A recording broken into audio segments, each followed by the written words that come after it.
कुरान की चुनौती। रोम साम्राज्य की विजय। कुरान में एक अद्भुत भविष्यवाणी दर्ज है जिसमें रोम साम्राज्य और फारसी साम्राज्य के बीच हुई ऐतिहासिक घटनाओं का उल्लेख किया गया है। सूरह अर-रूम, दी रोमन्स, आयत 2 से 4 में यह भविष्यवाणी की गई थी।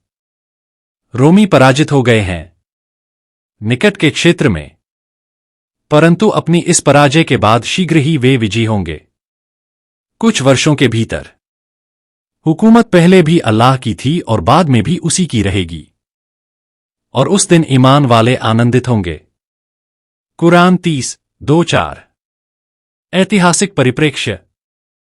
613 से 614 ईस्वी में फारसी सासानी साम्राज्य ने रोमियो बाइजेंटाइन साम्राज्य को करारी शिकस्त दी। यरूशलेम और अन्य महत्वपूर्ण क्षेत्रों पर कब्जा कर लिया गया। इस जीत ने अरब प्रायद्वीप के काफिरों, विशेषकर मक्का के मुशरिकों को रोमियों का उपहास करने का अवसर दिया, क्योंकि फारसी अग्निपूजक थे जबकि रोमी ईसाई थे जिन्हें इस्लाम में अहले किताब, ईश्वरीय ग्रंथ के अनुयायी माना जाता था। जब कुरान ने रोम की विजय की भविष्यवाणी की तब रोम साम्राज्य की स्थिति अत्यंत नाजुक और असंभव लग रही थी। भविष्यवाणी की पूर्ति। कुरान की भविष्यवाणी के अनुसार कुछ ही वर्षों में रोमियों ने चमत्कारी वापसी की और अपनी खोई हुई भूमि पुनः प्राप्त की। हेराक्लियस का उत्थान, एक नायक की शुरुआत। इस विनाश के बीच उम्मीद की किरण बनी हेराक्लियस। 610 ईस्वी में सिंहासन संभालते ही उसने एक टूटे हुए साम्राज्य को पाया। खजाना खाली था, सेना कमजोर थी, पूर्वी प्रांत फारस के कब्जे में थे। परंतु हेराक्लियस ने हार नहीं मानी। उसने चर्च से सहायता मांगी, यहां तक कि वेदी के सोने को पिघलाकर युद्ध के लिए धन एकत्र किया। उसके लिए यह केवल एक युद्ध नहीं था, बल्कि अपने धर्म और राष्ट्र के अस्तित्व की लड़ाई थी।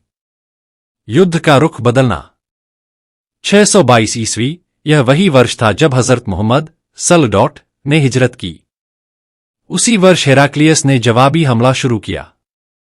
उसने अपनी सेना को पुनर्गठित किया। उसने रक्षात्मक रणनीति को छोड़ते हुए सीधे फारसी क्षेत्र पर आक्रमण किया। कठिन पर्वतीय इलाकों से गुजरते हुए उसने फारसी सेना को एक के बाद एक युद्ध में पराजित किया। निर्णायक युद्ध, निनवे की लड़ाई। 627 ईस्वी। 627 ईस्वी में निनवे का युद्ध निर्णायक साबित हुआ। हेराक्लियस ने फारसी सेना को पूरी तरह पराजित कर दिया। फारसी कमांडर मारे गए और सेना बिखर गई। फारसी साम्राज्य कमजोर पड़ गया और राजा खुसरो द्वितीय खोसरव II को उसके अपने लोगों ने मार डाला। भविष्यवाणी की पूर्ति और रोम की विजय। 628 ईस्वी में शांति बहाल हो गई।